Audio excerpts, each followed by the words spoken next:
Aw, this one was cute. Hello everybody, welcome to my reaction series, where I take a look at the first episode of an anime and give my initial thoughts on it, how it left me feeling, and decide whether or not I feel I should continue on with it.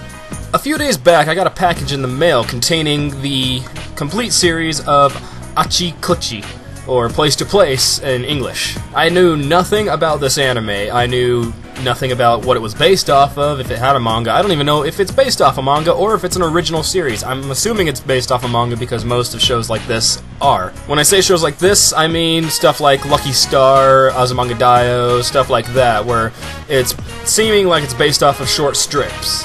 And I really like shows like Lucky Star and Azumanga Daioh. I really do. They were really funny. I enjoyed them. I know that they're not for everybody because I have a friend who especially watched Lucky Star couldn't stand it because of how boring she said it was. However, Aっちこっちit's like Lucky Star in the same kind of humor, the same style. However, it actually seems like it has more of a foundation. It seems like it has a point where it's going to. The main problem with Lucky Star was that, for most people, you can't see where it's going to go. Even I couldn't when I was first watching it. You can't, by the first episode, they don't have a direction that the show is going to go, and you don't have a central point that the plot might lead up to. It's just the plot is one flat line all the way through until you get to a very later on episode where stuff starts becoming a continuity through the episodes. This, while it does have the same types of jokes and characters and feel, you can see a central point where A့ちこっちis going to head. The story primarily follows two characters, Sumiki, a small blue-haired girl who occasionally gets cat ears for no reason, but I'm not complaining, it's really adorable, and Io, a tall, kind of monotonous, I don't know if that's the same way of putting it, kind of person who, he's very quiet, but he seems to be an expert in just about everything. These two very, very obviously like each other, and it's obvious not only to the audience, but to their group of friends, too, that they are pretty much crazy about each other. That being said, neither of them have taken the step forward into a relationship, so they're kind of in a limbo between, because they're not just friends, they're beyond the point of just being friends, but they're not quite at relationship level yet, so they're kind of in a limbo in between there, and just by watching the first episode, and if you didn't know that, you could assume, wow, this is an actual couple already. The side characters include two friends who are girls. One of them is very eccentric, probably seeming like a genius in terms of technology and whatnot, but kind of clueless in just about everything else. The other is a girl who thinks everything is adorable. She's kind of a ditz, and when something really, really adorable happens, she gets fountainous nosebleed, which is actually pretty funny to see. The other is a guy who you don't really get as much. You just, in this first episode, all you really see is that he's very competitive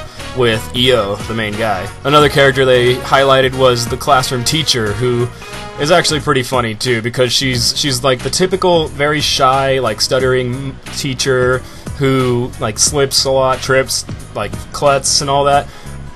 But she's unlike just being a pushover, she's trying to maintain a higher role as a teacher above the students. But even while doing that, she's still stuttering. She chucks a piece of chalk when one of the students is getting out of hand, but while she's chucking it, she's stuttering and very, very high-voiced, saying that they need to quiet down a little bit. But so she's got part of this trying to be the authority figure, but also not really doing a good job at it. Other than that, there weren't really many other characters in this first episode that have been highlighted. I don't know if any more will be highlighted later on, but as of this first episode, that's about it. The jokes in this show actually got me laughing a bit, because there are times when it would just bat you with a joke, and then if that didn't hit, they'd hit you with another one, and for me personally, all of them hit, so it was I'm laughing, and then another joke hits, and I'm laughing still, and then it keeps going. I can see a strategy of doing this in case one joke fails, bring another joke immediately in to make them almost immediately forget about the previous joke, but I personally found the humor in this very funny. The animation, while there was animation, there are a few shots that are obviously kind of just stills that the camera's been moved across. So there's a few of those shots and a few less animated moments, but when there was animation, it did seem pretty fluid. It didn't seem stocky or blocky movements or anything. It didn't seem cheap. It seemed pretty well animated when there was animation.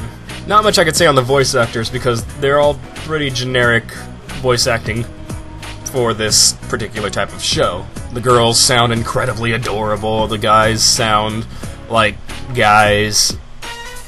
All in all, I'm actually really anxious to continue seeing where this is going to go because there is a focal point that I'm looking for. There's the idea that these two characters will get together because they're very adorable together. They're incredibly cute to watch. They have moments that make me like, I want to try that now, and it's really fun. I like watching stuff like this. So honestly, if you're into romantic comedies that hinder more on the, not really hinder, they hang on the comedy bit a bit more than the romance, but when you do see the romance, it's like very, very cute.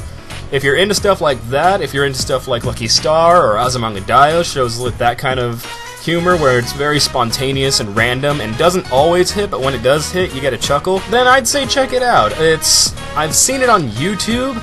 Not sure if it would still be on there because I don't think the show is all too popular. I didn't even know anything about it, and I got it because it was $20 on Amazon for the entire series, which is 12 episodes and an OVA. But yeah, if you're into that kind of stuff, check it out. It seems really cool, and I'm anxious to see where it goes because I actually really hope that they get together before the ending of it, because I'd like to see how these two act as an actual couple, not just see how they get to being a couple, because it's pretty close as it is. But yeah, that's about it for right now. If you like the video, give a like, comment, share it with your friends.